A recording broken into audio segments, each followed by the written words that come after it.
Well, good morning, everybody. And I think just watching that video just indicates to you how powerful technology is and the important role it has to play.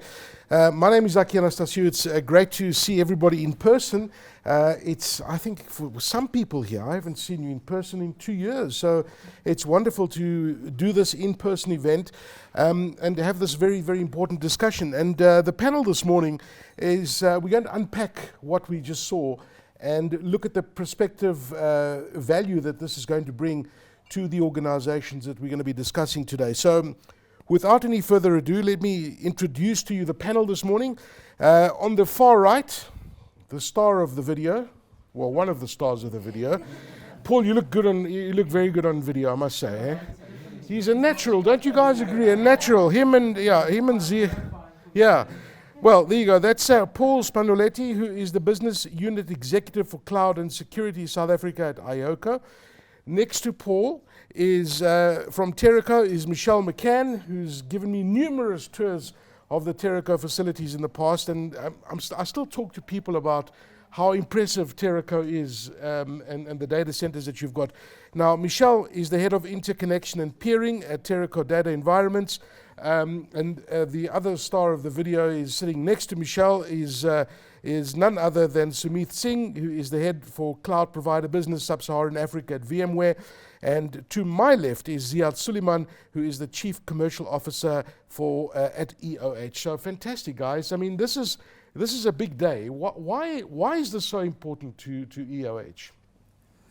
So look, I think the importance that underlies the video shows the breadth, the thought leadership, the focus of the market, and ultimately what's front of mind for many customers, right? And it's correctly so. So I think when you look at the world of 4IR and you look at the different substracts of those things, cloud, security, the underlying software, all of those types of things form the underlying pillars that actually allow customers to go into the market to serve their customers. So I think the points that were made in the video are absolutely right. I mean, the journey to multi-cloud, having a hybrid discussion, looking at the possibilities of interconnectivity and connectivity is so important, because ultimately it all comes down to being able to take advantage of the world of 4IR. Yes. And I'm sure we'll unpack that as Absolutely. We speak a lot more. Yeah. But it must be quite extraordinary for you. You've been in this game for a long, long time. I mean, the last 2 years, just over 2 years since COVID started in March of 2020, the growth in this digitization process that we've seen, it's been insane. I bet you have never seen anything like it in your career. No, it's phenomenal, right? And I can speak about this from a number of different angles. So if I take a step back and maybe just introduce myself, I was at IBM for 13 and a half years. I was the Chief Operating Officer for the whole of Africa. And recently I got a call from Stephen van Coller to come and help him along the EOH 2.0 journey. For me, that was a transformation with a number of key magnets, which is some of what we've seen here. Yes. If I park that professional landscape and then turn over to some of the things that I do for the country, so I'm the SA chair for 4IR at BRICS, so obviously watching what's going on in Russia quite closely. And then over and above that, I serve on 2 presidential commissions, the first being the chair at PPGI for the digital economy, and PPGI is the Public-Private Growth Initiative. And then the second one is a recent appointment to the DWA, which is the Digital Work Accelerator. This is specifically around how do you bridge skills that are sought after to job demand. Because there's no point in developing skills if they simply fall off at the end and there's no uptake. Because then all you do is you end up in a position of where your unemployment continues to rise, there's no benefit back to the fiscus, and all you're doing is you're developing skills in a vacuum. Right. So if we balance the two of these things, for me, I find that we are at an extremely interesting intersection right now between the opportunity as a result of COVID, the opportunity as a result of 4IR, the opportunity that we specifically find ourselves in our business of where I'm sure you've all seen the EOH turnaround. Yes. So when we look at the iOCO value proposition, we look at the fantastic partnerships that we have with both VMware and Teraco and many other OEMs, 50 of which I can speak about, it is really placing us in a great position to take advantage of the opportunity. The final point on this is really around being an end-to-end environment. And really, it's such a fantastic position to be in, because when you look at our EOH business, it really covers the end-to-end spectrum of the entire world of IT. So we have businesses that are bundled now for efficiency and optimization that talks to infrastructure and managed services. So in that bundle, we would have things like network and connectivity, manage and operate, which would include things like outsource, all of those things, right? The compute business, which provides for infrastructure. And then, because of the world of digital transformation, how do you bring it all together in the form of cloud and security, et cetera? And then, complementing the hardware infrastructure platforms, you have to have software and enterprise applications to complement the hardware.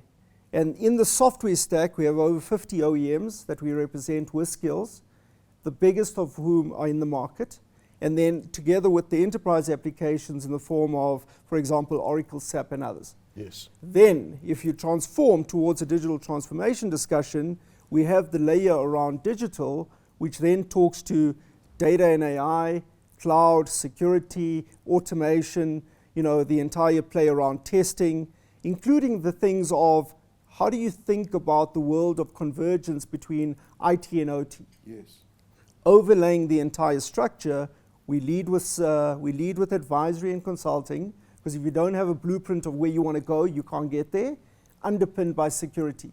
So for us, it's a fantastic discussion to have, because it touches all the different areas of 4IR. Absolutely, and I'm looking forward to unpacking all of those aspects with you, because they all form part of a digital strategy for any organization today. You simply cannot ignore AI, you simply cannot ignore the cloud. Now, the announcement that you guys have made today, Sumeeth, I mean, I understand this is a first of its kind in Africa for VMware. So the partnership VMware from a company strategy perspective is fully cognizant, and our go-to-market is really around multi-cloud. And I think we would be irrelevant if we didn't recognize that the world is going to be multi-cloud in some way or form. And I think this is the Africa Cloud Exchange, together with iOCO and VMware from a partnership perspective, really speaks to that narrative around multi-cloud, as well as complementing what Ziaad mentioned around cloud being that enabler, that underlying enabler to a digital first or digital transformation strategy. As much as we talk around 4IR and the likes, all of this must run on somewhere or on something, and in a secure fashion, right? And that's where cloud providers, and iOCO being one of them, really comes to the fore, because they bring together that multi-cloud management and that multi-cloud orchestration layer to really create this multi-cloud experience that's no longer residing with an end customer to decipher and figure out, but they take on that heavy lifting to give that multi-cloud experience. Okay. Of course, to enable all these various strategies that customers have. Michele, it's been fantastic to just see Teraco and the growth and your new data center and the presence that you have across the continent, and how important this value proposition is in the market, right? That you're able to offer this easy interconnection. Just to run through iOCO's role here, not iOCO's role, at least Teraco's role, and the fact that you guys have made this interconnection so easy, because that's a key here. You're not just looking at one data center, you're connecting across multiple data centers. So I think it's taking a step back and understanding what an interconnect is, because there's also a lot of buzzwords around it. So basically an interconnect is a single fiber piece that runs from someone's cabinet to another cabinet. So we were talking nuts and bolts earlier. So nuts and bolts, we are nuts and bolts.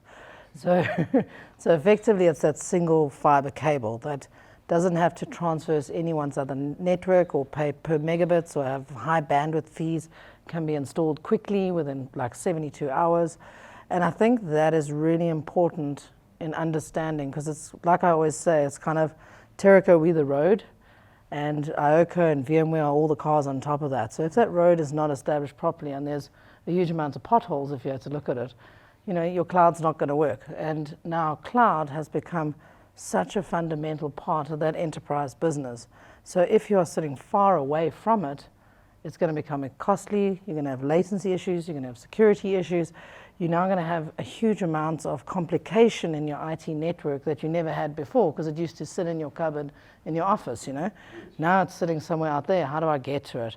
And that's where that interconnection forms a huge part of it, is around I can be super close to iOCO, VMware, Microsoft, Oracle, Amazon, Huawei, so forth and so on, and I'm just running that single cable to actually reach whichever cloud and multiple clouds, which won't cost me a fortune, highly secure, and I can connect within 72 hours. I think was it 9 data centers that you spoke about in the video?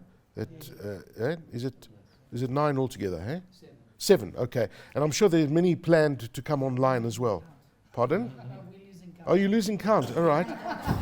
Now, it's extraordinary to think what you were saying earlier, Paul, that 10 years ago, EOH didn't think of you did think about it, putting in your own data centers, but you made the choice not to do it, which is quite an interesting choice, because you guys obviously saw what was coming, and there wasn't a need to do that, because you can do this as we're doing it today. So multi-cloud, why is the multi-cloud environment so important in the world we're living in today? So I mean, so going back to the data center decision, I think honestly, if you spoke to the execs at the time, I think it was luck.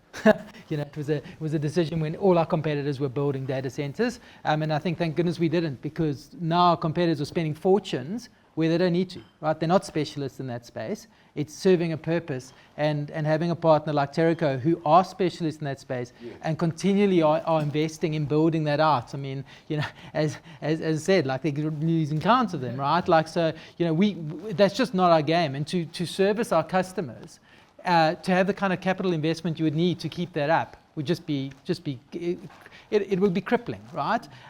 So we've never had that problem, and we've been able to concentrate on the technology layer, which has been really good. I think from a multi-cloud perspective, why customers are needing it, let's be honest. I mean, as a generation now, even though I'm feeling like I'm getting a little bit older on that generation scape, but it is an on-demand world. People want freedom of choice. They want to have flexibility to switch between whatever service or product that they need to do. And in order to provide that kind of capability to our customers, you have to be able to provide a multi-cloud world. There are lots of different offerings from lots of different providers. So, what AWS might offer versus what Azure might offer versus what iOCO Cloud can offer, all various different things, which have different value propositions to each customer. So for us, what's really important is to be able to understand what a customer's roadmap's like. Ziaad spoke about a little bit earlier about saying, we need to understand the blueprint. We need to be part of the blueprint around what does the future state of an organization look like? How do you get somewhere if you can't see it, right? So how do we help organizations to map out that roadmap and provide the relevant kind of service and technology to support that strategy or roadmap that they're developing? Multi-cloud's one part of that. Yeah. And so some organizations might have a need to run certain workloads on a hosted platform like iOCO Cloud. We have other hosted solutions as well, which isn't a iOCO Cloud. It's more of like a kind of outsourced data center, which starts helping an organization to move into the cloud environment. So we really got I think we find ourselves in a really wonderful position. I mean, I think we feel quite humbled by it actually, and privileged to be in it, because we can help an organization, right from a bare metal tin traditional data center environment all the way through to move into a hyperscale world. So hyperscale, obviously, if it's confusing, is essentially public cloud, which is the likes of an AWS, a Microsoft Azure, a Google Cloud Platform, or GCP, those kind of providers. Yeah. So we really can provide that, and different workloads work better on different environments. Yes. And so we have the luxury of being able to say, let's understand your strategy. Let's understand your application architecture, and then let's understand where best that application or workload is going to operate. Is it going to be iOCO Cloud? Is it going to be AWS? Is it going to be Azure, et cetera, et cetera, et cetera? And I think this is the conversation you and I were having earlier, Ziaad. It's really understanding what your customer wants, what value your customer wants to unlock, and looking at the future of your customer's business needs to unlock even future value, and really unlock that using these technologies. And this is what you guys come with. You come with an end-to-end solution, and you offer all the different products to be able to do this. Yeah, and that's absolutely right, because without knowing what you want a solution, you can't solution. Exactly. Without understanding what your customer's trying to address in the market, you can't address anything. But the important thing is that when you have an opportunity or you act as a trusted partner, then you have to show up. In order to show up means you've got to have the right bouquet in front of you in order to solution for the customer in the most efficient and optimized manner. And that means a couple of things. You need the technology traits, you need the people, and you need to be agile enough to have the right commercial constructs. And by putting all of that together means you support the customer. If you take one step further back, it's important to understand where in the journey that customer is, because not everybody is in the same place. We spoke about digital transformation, different meanings to different people. Some people, digital transformation means the ability to connect to the internet, which is very different. That's called denial. Which is very different to a corporate discussion of where people are saying, how do I infuse data and AI into my world so that I can differentiate myself in the market? How do I utilize the cloud platform to make sure that I have the right workloads in the right place? How do I make sure I have the right security at different intersections to make sure that ultimately I am secure and I'm not the next cover page around ransomware? How do I make sure that I utilize all of these things but at the right journey map of where I am? And that's the key thing, right? And I really don't think it's as daunting as a lot of people do, because a lot of people say this world of digital transformation means I got to have a lot of people that I got to employ. I got to have a lot of money. I got to change everything. The reality is that change is all the time, everywhere. Yes. But you got to start somewhere, because otherwise you get left behind. It's just a matter of how quickly do you want to adopt it. And by adopting it, it's not just about the technology in the front end and the back end. It's also about the change of the culture in your organization. And how do you bring people along with you? So I think there are a number of different traits to this discussion, but it really starts at a point of where you have to have the will to say, I have no choice, because this is where the world is going. And then how do I adopt it? And as I use technology to enable my enterprise for the benefit of my customers, what are the different instruments of technology that I need? And that's where we are in a really powerful position as a service integrator, because we have 6,000 permanent employees, we have 3,000 contractors. So in today's market of where there's a skills shortage, to be able to carry over 50 OEMs with you, with skills, represent a large workforce in the SI market, means that you have the ability to solve for a customer. And for us, that's extremely important. Yeah, and I think that's what that's the value that iOCO brings, right? You help your customers to digitally transform their business, and you manage their IT ecosystem at the same time. And I don't, times have shifted so much that organizations can't do all of these things today from within their internal IT departments. It's impossible. But let's talk a little bit about the cloud sovereignty. I mean, that's a big issue. Where does the data sit? There's things like POPIA and all that kind of thing. Talk to us about the data. So Aki, a very key, very relevant topic. So I think data sovereignty has been one of those topics that's kind of been a hot topic for a while, and then it kind of simmered down a bit, and we've seen a resurgence around this narrative around data sovereignty. And I want to touch on two key aspects, because I believe these two are two often conflated topics in the IT industry. I mean, IT is known as the buzzword bingo of the industry, right? So there's this concept of data locality and data residency, and that speaks to where is the data located? Is the data in country? Is the data resident? Where does the data sit? Where does the data reside? And on the other hand, we have this notion of data sovereignty.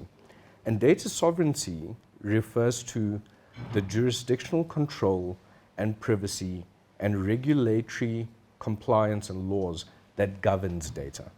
And often I've seen in industry that the two are confused. So to simplify that, data sovereignty speaks to data, one, being local, as well as who has jurisdictional control over that data from a nation perspective. So if I may use an example. So the US Cloud Act, the Patriot Act, we've seen acts coming out of Canada. There's a Russian Data Policy Act, and quite recently the South African National Data Policy Act as well.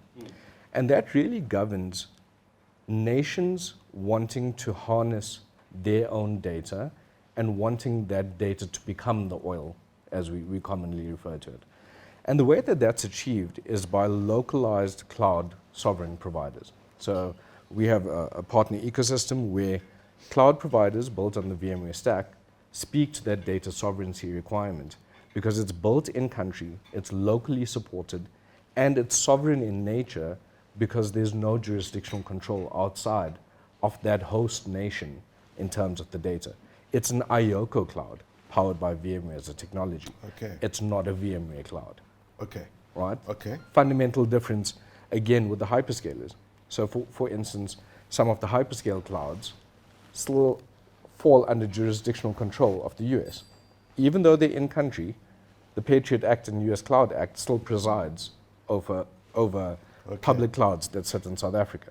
And iOCO cloud is different because it's a localized sovereign cloud in nature. Okay. And Aki, if I can add on Teraco, to that. before you say, are we still allowed to use data as the new oil when you look at the price of petrol and that? Are we? For us, I mean, the point that Sumeeth makes is a very important one, and this shows the value of an iOCO. Because when we sit in front of a customer, we have a number of different opportunities to put in front of the customer because we are agnostic, right? So we therefore are able to solve for the customer. We're able to work with the hyperscalers, whether it be the AWS and the others. We can work with the iOCO cloud. We can bring technology to solution what the problem or the challenge is. And being agnostic is very important as a trusted advisor. Otherwise, you end up just simply selling one thing and solutioning for one outcome. Whereas in this particular scenario, having great partners like we have here, gives us the ability to solve for the customer. Now, that's a very, very important thing that you've just said, because it's not just focusing on one cloud. You're looking for the best possible solution for your customer. Correct. And every customer is different, right? And different price points, right? So Yeah. depending on what the customer wants, you're able to provide for that. So, I mean, let's just use an analogy, right? Anybody can say, I need a car to go from here to Sandton City. But you can go in a Ferrari, you can go in a Beetle, you can go in a Bucky, you can go in multiple vehicles just to get there. Will you get there? Yes, you can. But if you want to go there in like maybe 2 minutes or something, you've got to take the fastest car. If you just want to maybe carry a lot of luggage with you, you're not going to get that in a Ferrari. Maybe you need a Bucky, right? So depending on the actual requirements, we're able to solution for the need of the customer at the right price point with the right technology for the right outcome. Yeah. What trends are you seeing, Paul, with your customers? And obviously, things have changed dramatically in the last 10 years, and the multi-cloud environment, as Sumeeth was saying, is where the future is going to be. Are we expecting to see any more evolution of the cloud in the next decade? Where is it going? What are your customers demanding? What are they saying? So I mean, absolutely. I mean, I think if we look at the past 10 years, up until probably 7 years ago, for us, that largely revolved around our cloud platform as a major go-to-market from a cloud perspective. And 4 or 5 years ago, cloud was really, people still looked at you with question marks and looked at the sky when you spoke about cloud. Now people understand it. And then I think the entrance of the hyperscalers, to Sumeeth's point, data sovereignty does play a role, but with the likes of Amazon and Microsoft starting to deploy data centers, really did drive up demand from a cloud perspective within South Africa. Up until that point, we found most organizations had quite a lot of fear around cloud. One, they didn't understand it. Two, they were very worried about where data sat, right? So they felt immediately if it sits with an AWS, a Microsoft, a GCP, et cetera, it's out of country, and there's all sort of compliance problems, latency issues, all sorts of things, right? And that created roadblocks for them and hurdles for them in developing that strategy. So we had a lot of success with our iOCO hosted cloud, which was great. Our limitation was really about the ability to develop services based on that. So we could host that environment and provide a very, very dynamic platform for them, as I said in the video, to be able to have that hyperscale feel. So they can auto-scale, auto-provision. They take complete control of that environment. But they don't quite have the scalability.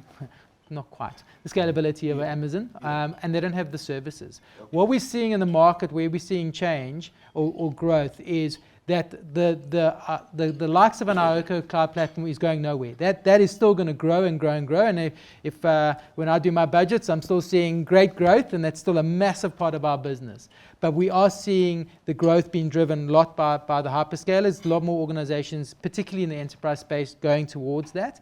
And I think where the evolution actually goes is around those services. So when we talk about digital transformation and we talk around AI and data and automation and all these wonderful concepts, those are becoming services within those environments. And that's where organizations are starting to see the value of cloud, where it's not just about, okay, so my workload is going to sit in a different environment and I don't have to manage it anymore. Yeah. Now it's about what's the value by putting it in that environment, and how are we going to immerse other technologies into that and get best of breed. I mean, the R&D numbers that these organizations do are incredible. I mean, even if you look at what VMware and Teraco do from an R&D perspective, that's why they've got to the positions they've got to.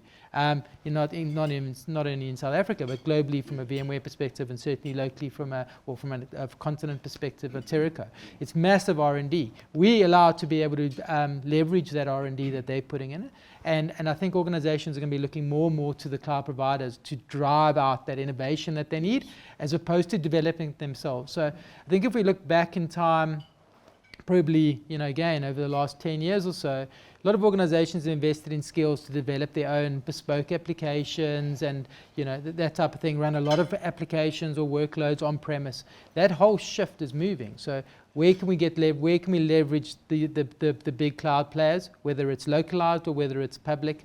And then also, where can we start using platform as a service? Where do we, instead of developing it ourselves, why don't we use and leverage other code that's available? Do it smartly. Yeah, exactly. So that's exciting. I mean, but I mean, this growth is really quite exponential. I mean, how does an organization like Teraco kind of predict what is going to be the demand over the next 5 years, never mind 10 years, because you've got to build data centers to meet that demand. How do you guys predict these kind of things? Yeah. With a lot of luck. No, I mean, if we start looking at trends, so if you look at Teraco, we're the neutral guys in the middle of everything. Where iOCO, people are connecting to iOCO, they're connecting to Microsoft, they're connecting to Google, Amazon, etc. So if you look at, the funny trend that we saw, which was quite a hectic one, was COVID, which no one could have predicted the amount of transformation that's going to happen in that period, where we suddenly saw, a typical enterprise would have had his server room, super happy with it, turned the air cons on and everything's fine, but suddenly that building became a risk, because you don't want a health official walking in there and saying, hang on, there's an infection, I'm shutting down the building. They're not going to care if it's your data center or not. So we saw this massive rush into the data center. Then from there, we saw a big rush into cloud. I was actually looking at the figures yesterday on our interconnects. We saw a 60% growth on interconnection to cloud operators. And I mean, that's just up like this, 60% growth.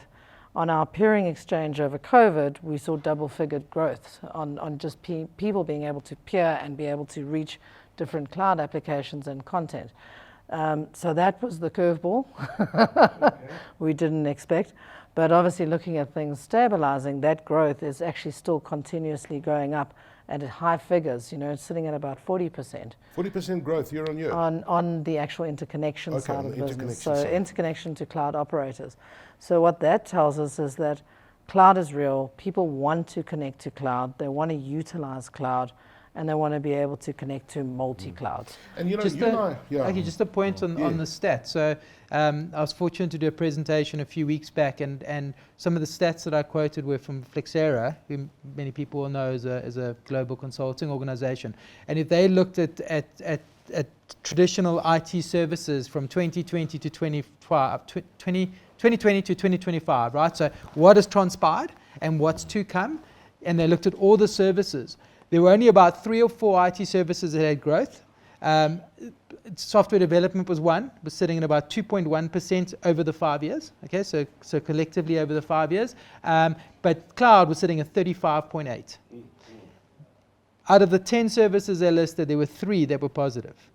2.1% was application development. There was one other, just over 1%, and cloud was sitting at 35.8. So massive drive in that space. The other interesting stats of theirs, from a South African perspective, was 80% of organizations 95% of organizations that have gone cloud have gone multi-cloud. And of the multi-cloud, 80% of those have gone hybrid. That's fascinating. So out like an independent study, but just interesting, yeah. But when you look at this, when you look at the cloud usage in South Africa, it's still very much driven by the really big organizations, right? And yet you have 80% of small and medium-sized enterprises that haven't even touched the cloud. And that's where the real growth is going to come, because those are the businesses that are driving the economy. And I mean, we were having this discussion earlier. That is a massive opportunity. No, you're absolutely right. And I mean, that's for us where we see major growth in our business coming from. But if we just unpack the discussion that was taking place here, you asked the question around the emerging trends, right? So if we ask ourselves the question of what is going to be the 5th industrial revolution, what's going to happen to data, what's the emergence of cloud, and how are we going to keep up with all of this, which essentially is what you were asking and what they were answering. It's really around all of what we're seeing right now, but with much greater complexity.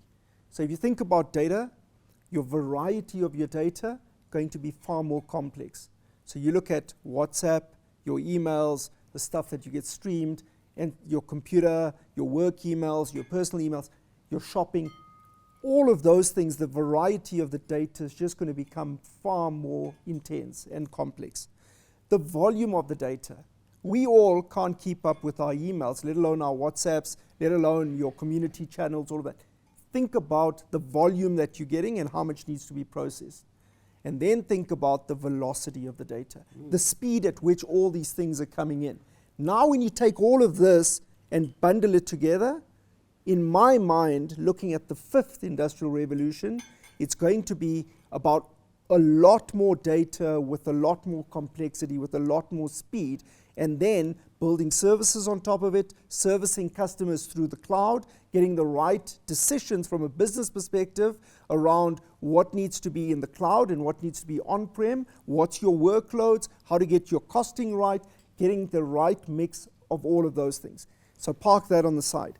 Then you switch gears to your SMME point, which is so interconnected to this discussion because, to Michelle's business around interconnectivity, this is where we have a tremendous responsibility to society because we cannot leave people behind in society, right? A marginal few people are actually connected to this world of 4IR and the digital economy.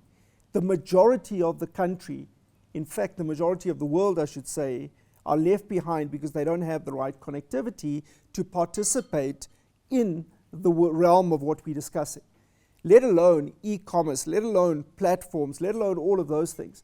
Now think about the possibility of opening up these possibilities to that broad bunch of people that have been marginalized. And when you open that up, think about the complexity, the variety, the velocity, and what's actually needed. So when you ask Michelle, what's going to happen with data centers, you can just imagine what the answer is, right? There's going to be a need for a lot more capacity, but we're going to have to be smart around how we manage it. So all of these coming together means that you need good relationships, you need to have your finger on the pulse, you need to have affordability, you need to make sure you have the right partnerships in order to get the right outcomes. No, it's actually quite scary, and it freaks me out when you talk about the way and the speed at which data is moving. And we haven't even discussed 5G, for example, and edge computing and the impact that's going to have on how data is going to be moving. And a very interesting stat that I just read the other day is that in the next 3 to 5 years, 250 million people will come online on this continent. We take it for granted that here we are sitting in this luxury here, we've got connectivity on our devices and that, but the reality is most people don't have access to the internet. When they do, it's an incredible enabler, because what the cloud does, it's democratized everything. It's accessible to everybody, and it's a level playing field. Quite right, Aki. And this is, and I mean, my colleagues have touched on it in different ways and forms, right? So from a cloud, I think we can all agree it's a fit for purpose discussion, right? Not everything fits where one believes it does. Cost is an implication. Multi-cloud management is complex. By no means be under the impression that for an enterprise or for an end customer, going multi-cloud is easy. And this is where cloud service providers like iOCO really come to the fore to simplify that multi-cloud management. Right? They understand the nuts and bolts of this workload should reside here. This type of data from a classification perspective is aptly resident here. There's multiple considerations. It's not a matter of lift and shift and all is wonderful, right? Something else that I've found, Aki, and it speaks to the cloud adoption trends. Many CIOs are still in this juggling act at the moment, right? So on the one hand, they have this mandate to drive digital transformation, competitive edge, advantage, the likes of what's happening in the 4IR space. But on the other hand, they still have the applications that currently run the business. And those applications aren't going anywhere anytime soon, right? So there's this juggling act of, on the one side, I want to do all the funky new cloud native type stuff. On the other hand, I've got all these I almost want to call it legacy environments that still runs the day-to-day operations of the business. How do I simplify this juggle of maintaining as well as building new? No, the complexity is astonishing. I mean, this is why you got guys like iOCO that come and help you through that process to simplify it. And by the way, just to our media partners and my media colleagues here, please, the floor is yours. If anybody has any questions that you want to ask, please, just it's a very informal session, so please do raise your hands. And Kathy has got a question. I knew that... You kind of answered half of it along the way, but what are South African companies doing? Are we seeing cloud first, cloud owned strategies, or is it still project-based or devs? What are they actually doing? So a fundamental shift, and I think what I've kind of dubbed the COVID cloud catalyst has seen a lot of this accelerated adoption. So I think many organizations have intent from a cloud adoption or cloud first strategy, but it's the considerations that I highlighted earlier. How do I maintain what I currently have? It's also speaks to an overall cloud operating model adoption. Aki, you and I have chatted around, we generally focus people, process, technology. I think it still goes a step further on purpose. Why cloud? What do you want to do in the cloud? What is it going to enable from a business driver perspective, rather than just it being a technology discussion? And companies and organizations are now opening up to this idea or this notion of a cloud operating model that encompasses people, process, tech, as well as how do I do this? How do I maintain on one side while I develop on the other side? This move away from CapEx to OpEx from a consumption perspective, this idea of access to services versus owning assets.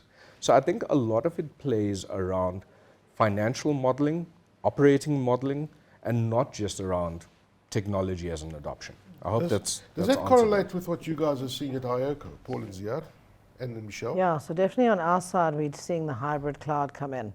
So where it used to be, if you see before cloud, we would sell 20, 30 cabs to one enterprise, and now they're suddenly saying, hang on, I don't need 20, 30 physical cabinets or whatever.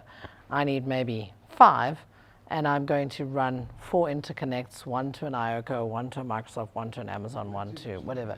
So we're seeing less footprint, higher power in that less footprint. So it's no longer about I need like 1 kilowatt, you know. It's now the less footprint, higher power, lots of interconnection to lots of different people. So that's kind of the trend we're seeing. So it's actually happening now. It's not Yes. And I think that's where we saw on our interconnection stats, that's where we saw that big peak on the 60%, because now I'm no longer just connecting to one person in the data center. I'm now connecting to 4 or 5 different people in the data center. It's quite interesting. Yeah? I really like the word that Sumeeth used, which was purpose. When we talk to our customers, the purpose is what we solution for, right?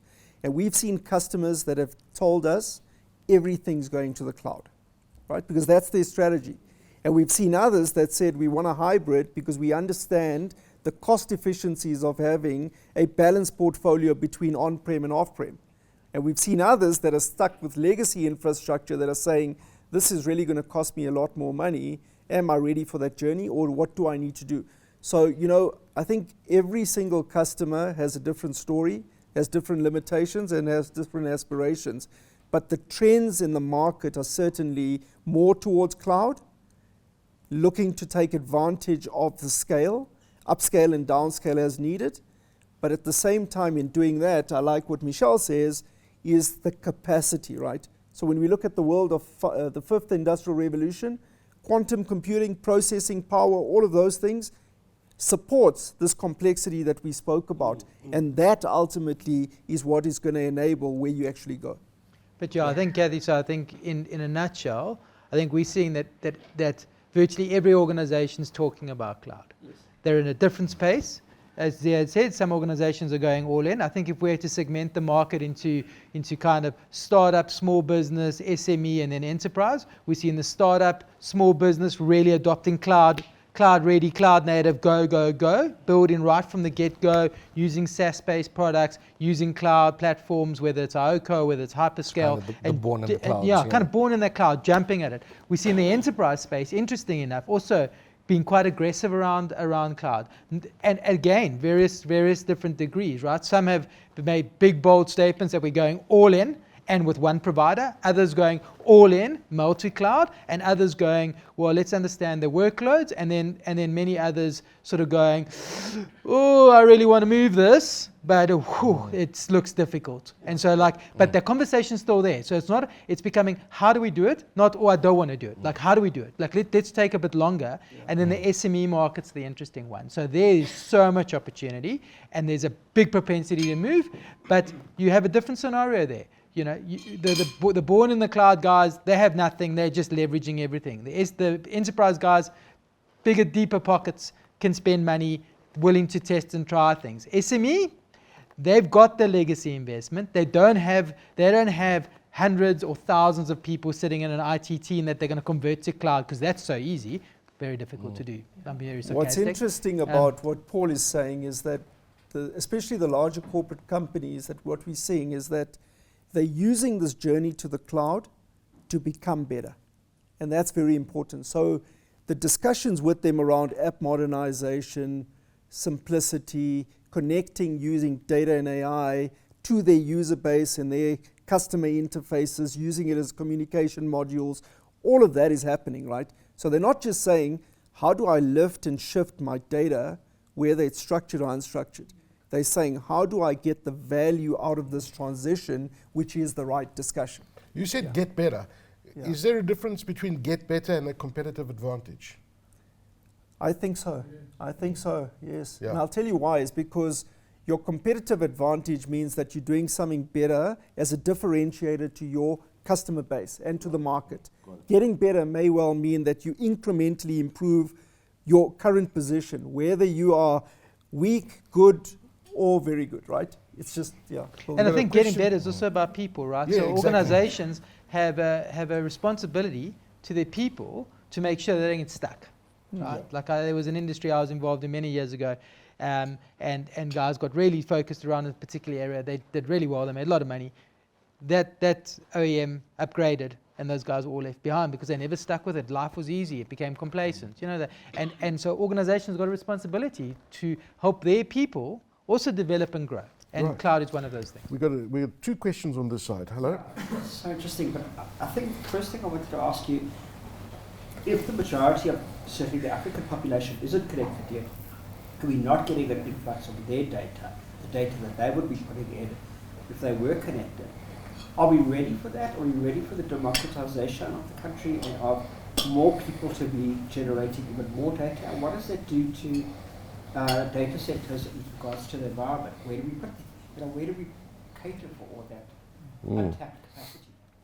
Yeah, that's a great question. I mean, and that's why nobody wants to jump in and answer that question. I'll jump in. I can also add to that. So I agree with you. There's going to be a huge influx. I mean, we're seeing, I don't know if you guys have been following the subsea cable investments by Equiano and to Africa.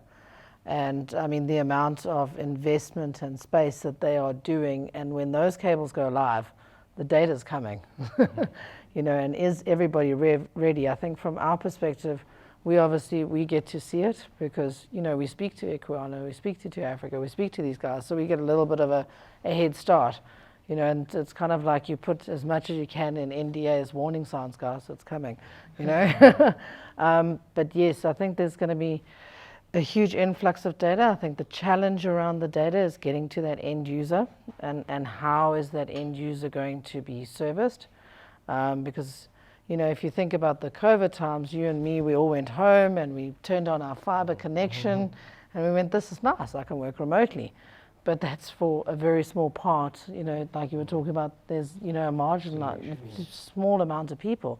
How is it going to get to that rural area? How is that rural area, that person, going to be able to access that content and cloud that is available and is available today? So I think that's going to be a big solving point because it's not subsea cables anymore. It's not data centers anymore. It's not cloud and skills anymore. It's how do we get to that person on the street? And I think to complement that, are we ready?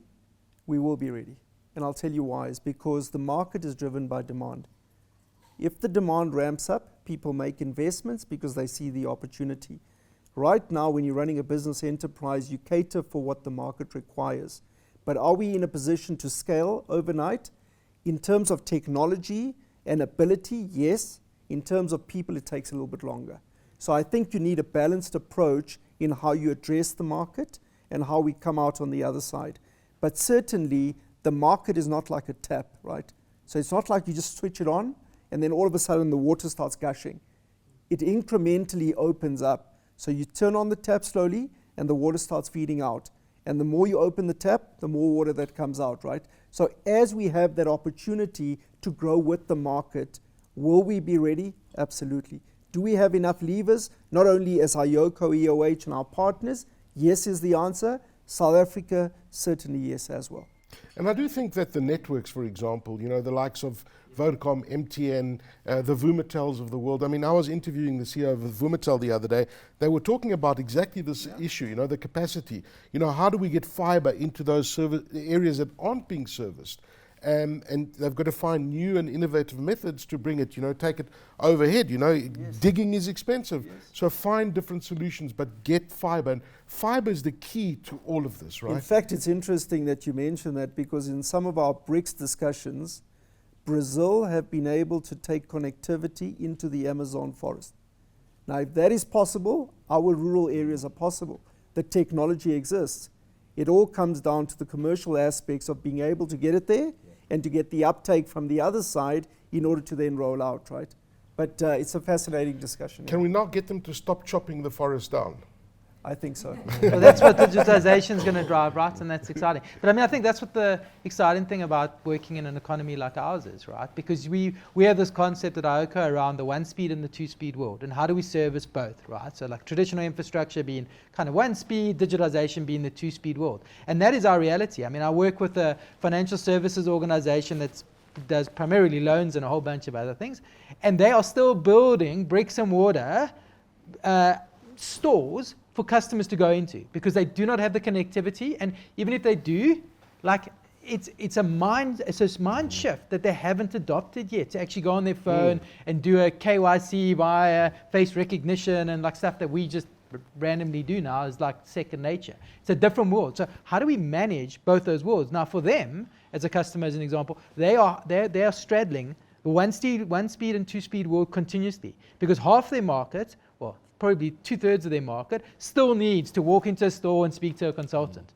But a third of them need a digitized experience. And how do they marry those two? And I mean, that just makes it so exciting for us. Most of the first world, well, we've been obviously not first world, but in the first world worlds, like they just worried about the 2-speed world. Yeah. We can still worry about the 1-speed world, and that's still awesome. Yeah. So it's quite cool bringing those together. And I think it's going to be with us for a long time. But it's the education of our market as well, right? Like getting the connectivity is one thing. You know, convincing somebody then to actually, you know, do KYC on their phone is a completely different thing when they're used to walking into a store and speaking to a person. So yeah, I don't know. And trust is important in that dialogue, right? Yeah. Because human beings, if you connect with somebody, you trust. You have a relationship. When you're connecting to a phone, you worry because you don't know who you're giving your information to, you don't know who's on the other side. So it's important for us as a society to also mature with the technology. And you know, often when I speak, I talk about man and machine working together for the advancements of society. It's not one or the other, right? So human beings together with technology have got to work together for the better future. Right, we've got 2 questions here. We're jumping around to many directions right now.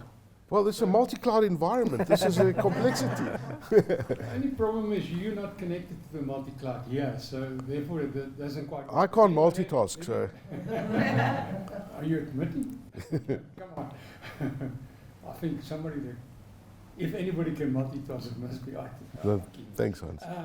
If we talk about the unconnected. Yes. We're seeing this huge market, and we've been talking about that for 20 years. And for 20 years, we haven't achieved that. And why we haven't? Because we always look at the one side of the problem. And that is, we must get connectivity to these people. But we haven't looked at, are they able to use that connectivity? And can they afford that connectivity? And that discussion sort of starts and then falls away. Yeah. So that's one point I wanted to make. And the other point, Mosa and I are going totally on the opposite. Don't we still have a problem with many companies that have traditional IT departments they don't really want to go to cloud and they don't want to go to all those kind of things because they feel threatened.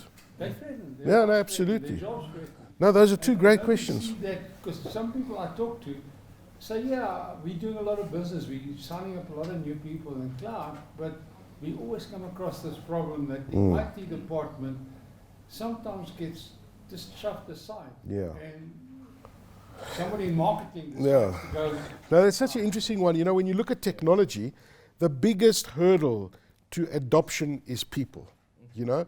And those people shouldn't be threatened, right? But I'm sure that you guys see this all the time. Absolutely. When you look at the advancement of connectivity, there is a visible advancement. I'm going to give you an example of why. If you look 20 years ago, right, or maybe let's get a little bit closer, maybe 10 or 15 years ago, right, when the mobile phone just came out, a few people only had that. Those few people were privileged. They could make a call, but it was extremely expensive. With the world advancing, more and more people got that. So the common people, middle class, started interacting using a phone. Many people said right at the beginning, I will not get that because it is a distraction, right? Those people can't do without it today. The reality is that did the masses of society have that digital technology in their hand at that time? No. But over a period of time, we've seen the shift. So the connectivity doesn't only have to be a cloud discussion. In your hand with the mobile phone, you are connected and you can do multiple things. That shows the progression of society. The question of true advancement is, how do you enable those people with the skills to now start becoming far more actively engaged in the economy with their businesses through e-commerce platforms, through trading, through doing tax returns. We're not yet there, right? But can we get there? The answer is yes. Is everything set up? Yes, because a lot of people here are already doing that. So how do you enable the majority of the people to get onto the same platform of where the majority of the people sitting here are? That's the first portion, right? And then, I don't know if you guys want to add to that. I want to answer the second question. Second one is okay, you answer the second No, one. the second one is The first one. So Yeah. Hans, I agree the with first, you. I yeah. think it's also understanding the value of what that connectivity is. So, I mean, if I take, you spoke about affordability. If I have a choice of a fiber line or buying food for my family, what am I going to choose? And that's the reality of the world that we sit in. With the remote working and COVID, it actually has shown that there's value around that fiber line, because now the fiber line is not about giving my kids entertainment. It's actually about me having work and a job and being able to study. So I think out of a very bad situation, a lot of good has also come out where people are starting to adopt and take on the connectivity side, because it's not just about me watching Netflix anymore. It's actually me getting access to real information. Now let's talk about that IT department that doesn't want to adapt, because you must be finding that everywhere you go, right? I mean, that's the biggest stumbling block. So if I may, and Hans, a topic I can discuss for hours and days, right? Because as IT practitioners around the forum here, we generally focus on technology, right? And technology is top of mind, and in most of our discussions, it's always around speeds and feeds and how brilliant it ticks and does the wonderful things, right? But that IT transformation journey, I believe as well, is actually more relevant than the cloud adoption journey, the cloud transformation journey, and the likes of what Ziaad mentioned around the digital transformation and 4IR, etc. And where I believe the IT teams or IT transformation needs to take place is twofold. One is around adopting cloud not only as a technology, but as an operating model, which will see the IT team's role evolving over time. So whereas we had IT teams that were a compute specialist or storage specialist, to now moving towards a cloud engineering type role around how do I start complementing what iOCO is doing with us around cloud placement, around app development, around enabling business via IT. Yeah, I mean, for many years, IT was a grudge purchase, and I'm probably going to get shut down for saying it, but IT was a liability of what you spent money on, and it was something that wasn't generating revenue. It purred in the corner, and somebody took care of it, right? It's now become a business enabler. It's now become that transformation enabler. And so too, the IT teams are going to evolve and transform. I don't believe in, and this goes back to our skills discussion again, right? Why are we seeing this upsurgence of needed IT skills if the old IT teams are feeling threatened? I think it's an adaptation more than feeling threatened. How do I adapt? Is it a matter of learning a new skill set to complement what I already have? And I think a much broader discussion. I could spend I think hours on the topic. Hans, to add to that, I think that's a big differentiator that we were talking about earlier with the local cloud providers. So proudly South African local cloud providers. It's the ability, me as an IT manager, let's say I'm nervous, I don't want to move into this cloud thing. How do I speak to a hyperscaler, someone overseas far, far away? Here's an ability, I can phone the iOCOs of the world and say, okay, I know I need to do this. There's some C-level person who's putting pressure on me to do it. I'm nervous about it. Can you guys help me through this journey? And I think that's the value of, because a lot of people say, will local cloud, they ask us, will your local cloud providers survive? I'm actually saying they're going to flourish, because now you're seeing, okay, there's the Microsoft, Amazons, etc., those big guys that have invested hugely in our country, which is fantastic. But for me as an IT manager, tangibly, how can I speak to that guy when they're so far away? Whereas here I've got a choice of local cloud providers that I can pick up the phone. If something breaks, I can drive to their offices and say, come fix it. You know, those sort of things. The natural fear stuff starts disappearing as well. And look, I think it's not too different from the conversation that Ziaad was talking about trust, right? Like on a mobile phone. And the trust goes down to that IT manager or that technical engineer. and he looks into his data center and he sees the blinking lights and he knows everything's working. And as an engineer, I have done X amount of certifications and I am highly skilled. I'm regarded as a senior engineer and I know my physical world. And now some guy goes and says, not so good anymore. I tell you what, I'm taking all your blinking lights and I'm moving it. And I can't see it. And when something goes wrong, I go into a console. And I can't go into a server room and start pulling out wires or cables or whatever. And as an engineer, I'm going, my job is disappearing. So over my dead body are we going You cloud? can drive to Asando. Guys, I'm just very conscious of time, yeah. and I want to take one more question. But what I'll just add just on Yes. that thing. So the responsibility, fundamentally what it comes down to is, as organizations like ourselves, we have to take organizations and people on that journey. It's about knowledge transfer. It's about taking people and giving them the assurance that this is not a change. Just because you can't see the lights doesn't mean you don't have control anymore. So that's the responsibility from our Yes. perspective. It's freedom and control. Yeah. Freedom and control. And if you don't take people on that journey, it's going to fail. Absolutely. So I think a fundamental point is that the world is converged. That IT person has no choice anymore because we do not live alone anymore.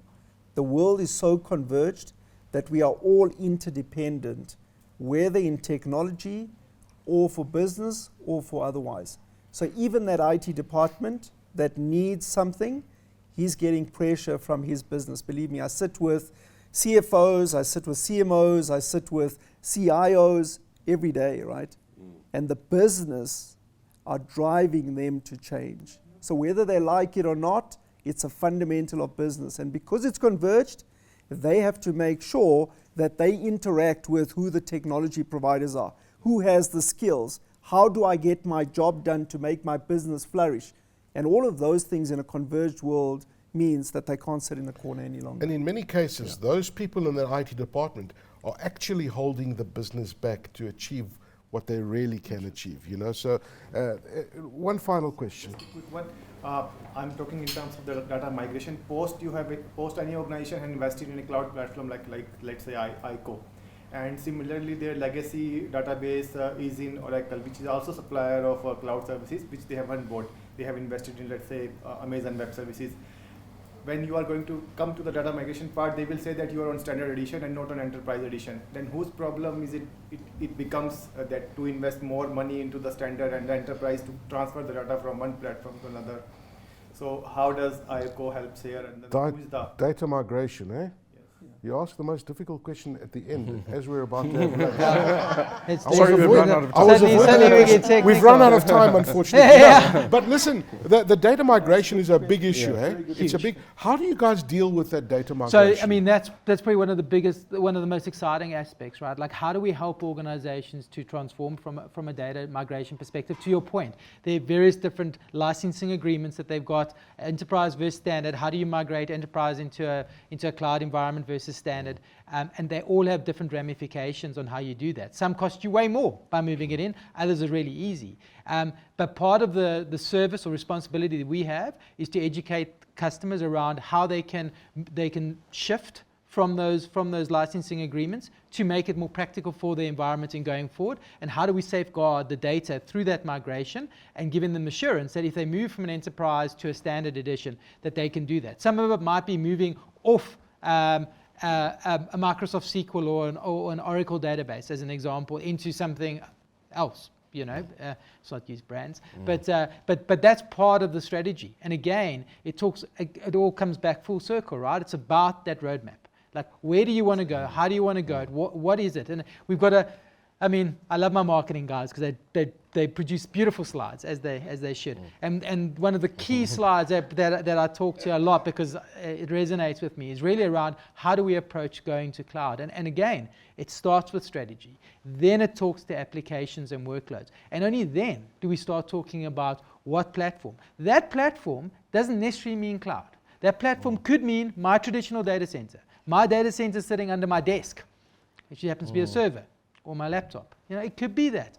But is that where it needs to be? It talks about databases, all those kind of things. So it's taking it incrementally. I mean, I wanted to make a comment earlier when Ziaad was talking around digital transformation. It comes back to that old analogy, right? How do you eat an elephant? One bite at a time. If you look at the elephant, It's one flipping big, hairy, scary animal, right? Well, not that hairy, but when you're close, it's hairy. But if you take it one bite at a time, one chunk at a time, one step at a time, but you've got the goal that says, I want to finish this guy, and I'll maybe leave the tasks, you've got a plan.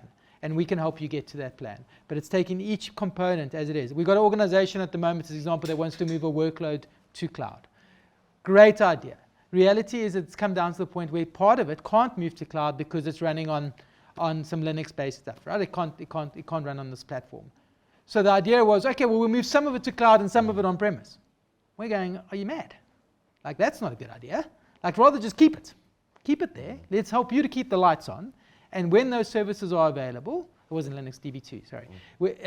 When that's available, then let's talk about cloud, as an example. So it's not only about saying, to Ziaad's point, we're not focused around one product, how do we get it, how do we shove that square peg into the round hole? Let's understand what you're trying to achieve. Let's understand where you want to go to. Let's understand what we're working with. And let's then provide the right kind of thought leadership in order to help you get there. But you as iOCO have the solutions to be able to do that, and the experience to be able to do that. Let's just wrap up, gentlemen and ladies, and lady. We haven't discussed the big elephant in the room over here, and this is security. When you look at cyber security and you look at all the research that comes out of the World Bank and all of these people, Allianz do their annual security global threat. Cybersecurity is number one on that list. It sits over and above global warming, it sits over and above COVID, and it sits over and about these extraordinary events that happen in the world. Cybersecurity is probably the biggest threat to this digital transformation that we're talking about. Absolutely, and that's why when I did my intro and I spoke about our business strategy and how we serve customers, you'll notice that after providing the value proposition, I spoke about two things, right? Leading with advisory, so you have the blueprint to answer back to your point, so you know how to build with the customer so that there are no surprises. And I said underpinned by security, because everything we do has got a security connotation, because there's no point in moving ahead 3 steps but being vulnerable by 4 steps.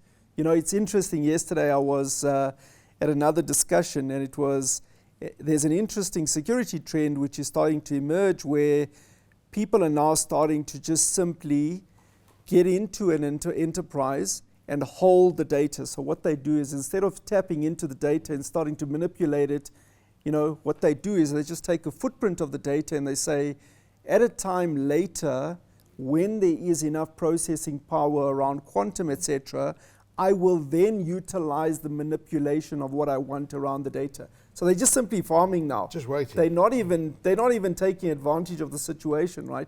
So this is the world that we're currently living in. But for us, everything we do is underpinned by security. We have fantastic security practices and fantastic skills in terms of helping our customers. And we help them every day.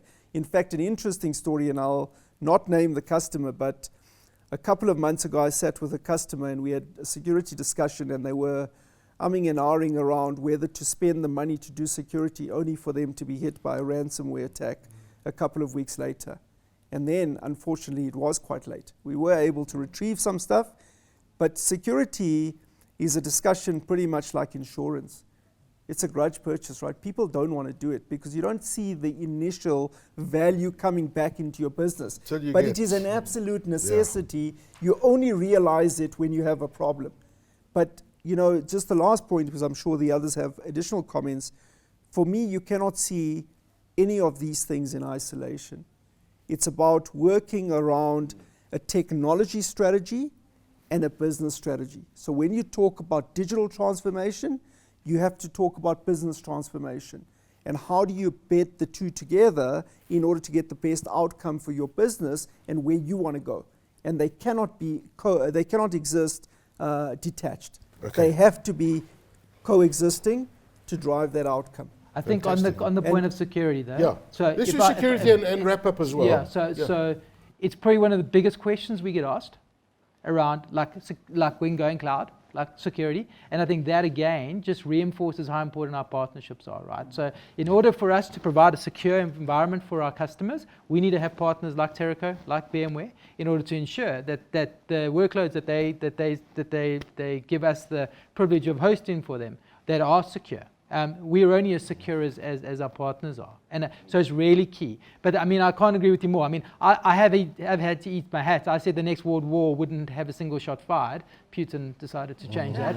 But anyway, but honestly, it's massive, right? Like the amount of sabotage happening in organizations these days, and security is at its highest, right? Like it's like the OEMs in that space from a technology perspective.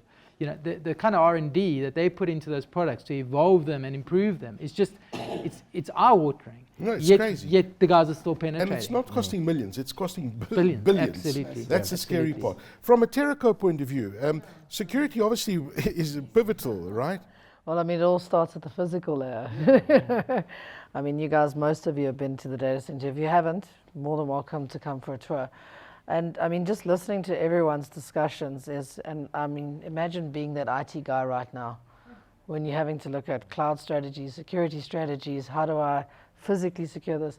And I mean, in terms of that, they can't go it alone anymore. You know, no longer can an enterprise IT manager walk this path alone anymore. You know, they need to be able to reach out to partners and say, hang on, how do I make this thing secure? How do I get to the cloud? How do I get to this? How do I get to that? So I think in terms of not just looking at security, but looking at the whole spectrum, is that IT guy can't do it alone anymore. Yeah, 100%. And multi-cloud and security, it's a big focus for VMware. It's a massive focus. Aki, you know, I'm surprised you don't have grey hair. Security is the one key aspect, and Ziaad touched on it, that keeps most CIOs awake at night, right? Before it was around disaster, and it was around, okay, power will always be a concern, but the fundamentals around security and in multi-cloud. The first aspect is, by moving to cloud, there's a misnomer that this holy ground now manages everything. The underlying hygienes do not change because you are hosted in a different cloud provider or you are hosted in a hyperscale. The security hygienes still need to take place. Patch management, vulnerability, and securing those workloads still needs to take place. I'm going to throw a question out there. How many of you back up your data in your Google Drive? Right? Lots of people. So, again, speaking to the point that being a cloud storage, you still own your data and you still need to be responsible for it, right? And this is where partnerships and the right advisor guides you on that process. A second thing that's very key and fundamental from a VMware perspective, and this is where our Cloud Verified program came about, was giving assurance to end customers around security, giving assurance to enterprises. Because it has to be a feel-good. Security is, do I feel secure about my IT? Do I feel secure about it? And the Cloud Verified program was around building that robust, secure platform to give your customers that assurance. I think as well as, and to the earlier points, as the workforce becomes more code-dependent and more dispersed and more distributed, security becomes a much wider threat space than it ever was before. The more connected we become, the attack surface and the threat surface is now spreading. So it's one thing connecting the world and connecting our global world. We've got to do it in a secure fashion. Absolutely fascinating discussion. Thank you very much to all of you. Michele McCann, who's the head of interconnection and peering at Teraco. Thanks to you, Paul Spagnoletti, who's the business unit executive, cloud and security at iOCO. Big thanks to you too, Sumeeth Singh, who's the head cloud provider for business at VMware for Sub-Saharan Africa. And a big thanks to you too as well, Ziaad Suleman, who is the Chief Commercial Officer at EOH. That was an absolutely fascinating discussion. I know that it was recorded, and if anybody wants to reference this afterwards, it will be available. We'll send out the links for all that data. And if you have any questions, everybody's going to be here for a while. But have you noticed how silent it's got in the last 15 minutes? That's the sign of load shedding. I noticed I could pick up, but anyway. Ladies and gentlemen, lunch is going to be served. Ask any questions you want. Thank you for coming. Appreciate it. Thank you.